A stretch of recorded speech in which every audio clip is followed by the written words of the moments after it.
Hello friends, exam गुरु YouTube channel में आपका स्वागत है। मैं प्रदीप। आज की हमारी इम्पोर्टेंट आर्टिकल की सेकंड वीडियो है। 25 आर्टिकल्स में पिछली वीडियो में बता चुका हूँ, लास्ट वीडियो में। तो अगर आपने नहीं देखा है तो आप वहाँ जा कर के देख सकते हैं। लिंक आपको मिल जाएगा डिस्क्रिप्शन बॉक्स में, कमेंट बॉक्स दोनों में। आगे हम पढ़ते हैं अगले 25 को टॉप आर्टिकल्स।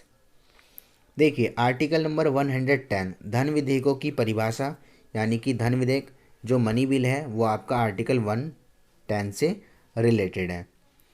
उसके बाद आता है आर्टिकल नंबर 112, यानी कि 112 अनुच्छेद वार्षिक वित्तीय विवरण, यानी कि बजट से ये संबंधित है। ठीक है, ये आपको पता है आरआरबी एनटीपीसी जो एग्ज़ाम हुआ था 11 फरवरी को, उसमें ये आया हुआ है। ठीक है, याद रखना आप लोग। अगला है अनुच्छेद नंबर 123, संसद के मध्य अवकाश के दौरान राष्ट्रपति की अध्यादेश प्रख्यापित करने की शक्ति। ठीक है, यानी कि इसमें संसद के प्रति जो राष्ट्रपति की शक्तियाँ उसको बताया गया है। आर्टिकल 143 में सुप्रीम कोर्ट से परामर्श करने की राष्ट्रपति की शक्ति बताई गई है कि राष्ट्रपति के पास राइट है, वो क्या कर सकता है, सुप्रीम कोर्ट से परामर्श कर सकता है। आर्टिकल नंबर 148 मोस्ट इंपॉर्टेंट है, भारत के नियंत्रक महालेखक प्रशिक्षक, यानी कि जो कैग होता है उनके बारे में इसमें बताया गया है। आपको पता होगा कैग को जो शपथ दिलाते हैं वो राष्ट्रपति दिलाते हैं, अपॉइंट भी वही करते हैं। अगला है 31 नंबर पे आर्टिकल 149, भारत के नियंत्रण और महालेख प्रशिक्षण की शक्तियों के बारे में बताया गया है। वहाँ तो अपॉइंट करेंगे, यहाँ इनको पावर दी गई है। आर्टिकल नंबर 155 राज्यपाल की नियुक्ति बताई गई है। 33 नंबर पे आर्टिकल 161 है, क्षमा को कम करने, टालने और निलंबित करने की राज्यपाल की शक्ति के बारे में इसमें बताया गया है। आगे आते हैं, आपका 34 नंबर पे आता है आर्टिकल नंबर 163, राज्यपाल की सहायता से और सलाह के लिए जो मंत्री परिषद होता है उसके बारे में 163 में बताया गया है। 165 में क्या है, आर्टिकल में राज्य के महाधिवक्ता के बारे में बताया गया है। आगे आते हैं आर्टिकल नंबर 167, राज्यपाल को जानकारी के लिए मुख्यमंत्री के जो कर्तव्य होते हैं वो आपके 167 से रिलेटेड हैं। अगला आता है आपका राज्यों में विधानमंडल के बारे में 37 दे रखा है। इसमें क्या है, राज्यों के विधानमंडलों की व्यवस्था। और 169 में राज्यों में विधान परिषदों की व्यवस्था।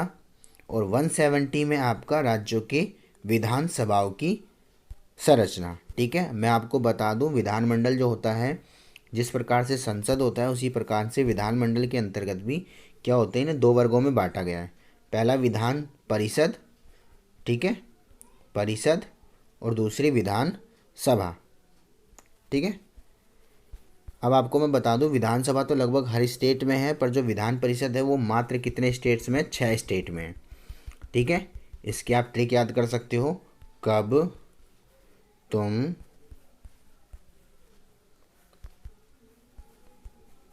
देखिए, कर्नाटक, आंध्र प्रदेश, बिहार, तेलंगाना, उत्तर प्रदेश। ठीक है, कब तुम, एम आना था लास्ट में, यू एम। ठीक है, कर्नाटक, आंध्र प्रदेश, बिहार, तमिलनाडु, तमिलनाडु नहीं, तेलंगाना, उत्तर प्रदेश, और फिर ये आपका महाराष्ट्र। इन 6 राज्यों में है। पहले जम्मू और कश्मीर में था, पर जम्मू और कश्मीर अब आपको पता ही है यूनियन टेरिटरीज बन गए हैं टूट करके, लद्दाख और जम्मू कश्मीर, इसलिए अब वहाँ पे नहीं है। तो ये हो गए 39। अगला है आपका 40 नंबर पे आर्टिकल नंबर 171, राज्यों में विधान परिषदों की संरचना के बारे में बताया गया है। आर्टिकल नंबर 72 में क्या है, 172 में राज्य विधानमंडलों की अवधि के बारे में बताया गया है कि उनकी अवधि क्या होगी, टाइम पीरियड का होगा, कब तक रहेंगे। और आर्टिकल नंबर 173 में राज्य विधानमंडल की सदस्यों के बारे में योग्यता दी है। आर्टिकल नंबर 174 में राज्य विधायिका का सत्र, सत्रासन और राज्य विधायिका का विघटन के बारे में इसमें बताया गया है। आते हैं आर्टिकल नंबर 178 में। आर्टिकल नंबर 178 विधानसभा के स्पीकर और डिप्टी स्पीकर के बारे में बताया गया है। अगर आपका बात करें आर्टिकल नंबर 194, तो 194 अब सब किससे रिलेटेड है, महाधिवक्ता की शक्तियाँ, विशेषाधिकार और प्रतिरोधक क्षमता से बताया गया है। उसके बाद आपका आर्टिकल नंबर 200 भी मोस्ट इम्पोर्टेंट हो जाता है। क्यों? राज्यपाल द्वारा बिल को स्वीकृति इन्हीं के अंतर्गत दी जाती है। आर्टिकल नंबर 202 राज्य विधानमंडल का वार्षिक वित्तीय विवरण यानी कि राज्य बजट से संबंधित है। जिस प्रकार से केंद्रीय बजट होता है देश का बजट, उसी प्रकार से राज्य बजट भी होता है। अगला है आपका आर्टिकल नंबर 210। आर्टिकल नंबर 210 क्या है? राज्य विधानमंडल में इस्तेमाल की जाने वाली भाषाओं से संबंधित है। ठीक है, जैसे आपको पता होगा उत्तर प्रदेश की जो राज्य भाषा है वो कौन सी है? हिंदी और उर्दू। इसी प्रकार से हर राज्यों ने अपने अपनी विधानमंडल की भाषा का प्रयोग कर रखा है, वो आर्टिकल 210 के अकॉर्डिंग। न्यायालय अगला है आर्टिकल नंबर 212। न्यायालय को राज्य विधानमंडल की कार्यवाही के बारे में पूछताछ करने का अधिकार नहीं है। ठीक है, तो जो न्यायालय है को राज्य विधानमंडल की कार्यवाही में क्या हो रही है वो पूछताछ नहीं कर सकते हैं। ये आपको आर्टिकल 49 में बताया गया है। और आज का अंतिम होता है आपका क्या? Article number 213।